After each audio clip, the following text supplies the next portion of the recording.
And Caitlin Moran is with me now, along with Raheem Kassam, formerly an advisor to Nigel Farage, but now editor of Breitbart News, and Hella Pick, who escaped pre-war Austria to Britain on a kinder transport in 1939. Hella Pick, when you see the pictures this week and in the video, what do you think? Well, I think they're heartbreaking. I thought the pictures of that camp in Hungary with food being thrown at them was absolutely just so shocking that this is possible to happen in the 21st century in a West European country. It's just unimaginable. But of course, again, when you see them, all these new refugees arriving, landing here, expecting wonderful lives. So we really have to do something to help them settle down somehow. But it's a hard, hard task. Caitlin Moran, I mean, you made a deliberately emotive video. The news footage is, if anything, more emotive today. I mean, the bread throwing in that camp. Yeah, no, we were in tears in the dressing room watching it. Well, that's the thing. I mean, you know, the problem is escalating so quickly. We've done this campaign in 8 days. There's a song there. Benedict's done that amazing appeal at the front of it. And things have got even worse in that time. And we just saw so many... Basically, I've been writing about Syria for years, but last Thursday things changed because people started to want to do something about it after they saw those pictures of Alan Kurdi. And all over social media, people were getting vans, they were collecting things together, they were going to drive off and try and help. But from talking to the aid agencies, that's not that useful. People are putting really unsuitable things in there, kind of, you know, lingerie and high heels and stuff. So there needed to be a focus to the campaign. People just, you know, aid agencies just need money, and we need to put pressure on governments, and that's why you do a campaign like this. Raheem Kassam, are you moved? Well, I've been moved by what's been going on in Syria for several years now, and I think it's a terrible thing that we have let it get to this situation.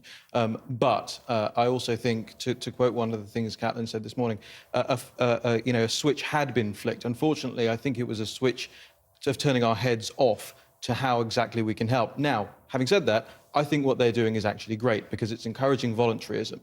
It's not directly saying, well, the government and therefore the taxpayer should be directly, it should be taken out of the public purse. And I think that's a good thing. What I also think is, having called Save the Children today myself and asked them how this money is going to be spent, they told me it'll be spent in Syria, trying to make Syria a safer place and trying to make people there better off, not just opening the door and allowing hundreds of thousands of people without documents, who we don't know who they are, into this country and countries all across Europe. So you support it? I do support it, actually. Yeah, I think it's a good way of actually getting people to give voluntarily, rather than having to say, well, your government is going to give your tax money for you, whether you like it or not. And I think that actually fosters the idea of charitability, and I think that's how you should do these things. But this is not just charity. This is also helping our economies. I think this is what you're forgetting when you make that argument. The Germans have recognized that they need young people, they need professional people, and they're coming in on these trains. And I think all this voluntary giving should also be a demand, a reminder to governments, particularly our government, that they have to do more to let more refugees into this country. Oh, no, well, I hugely agree with that. I mean, at the moment we're talking about military intervention, and the most expensive thing a country can do is go to war.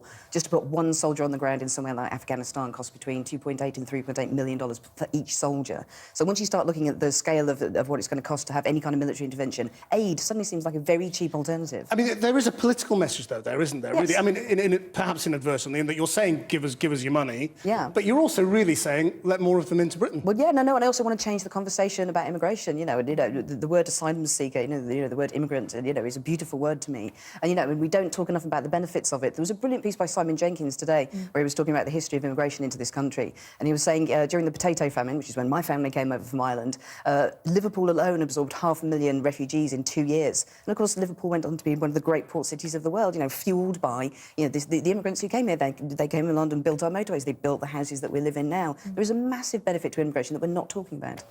Isn't the trouble that, your side of the argument has just seemed a bit nasty and out of tune in the last couple of weeks? No, well, I don't know whether you're talking about me or other people, but I don't think so. I mean, I've been doing plenty of interviews and saying, well, look, we are shedding tears over this the same way, you were shedding tears in the green room over the video.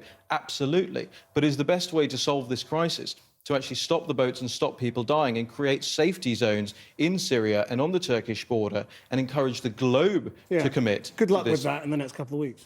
Okay, well, that's fine. You can have that cynical and flippant attitude if you want, but we haven't. It's not like this Syrian crisis appeared overnight, Christian. We've known this has been going on for years. In fact, we were cheering when they first started to attack Assad and destabilise the country. We were cheering. What I mean is, there is a crisis. Now we're saying, well, let's prop him up. There is a crisis right now with people. There is a crisis right now. And talking about stabilising the country and ending the war and making everything safe is great, but it's a long-term project. It's not going to do anything about the crisis that's going on. Correct, and that's right now. why at the beginning of this interview I said I back what you guys are doing, because there should be aid money going there, and there should be, the charity going there. I think you got it absolutely right.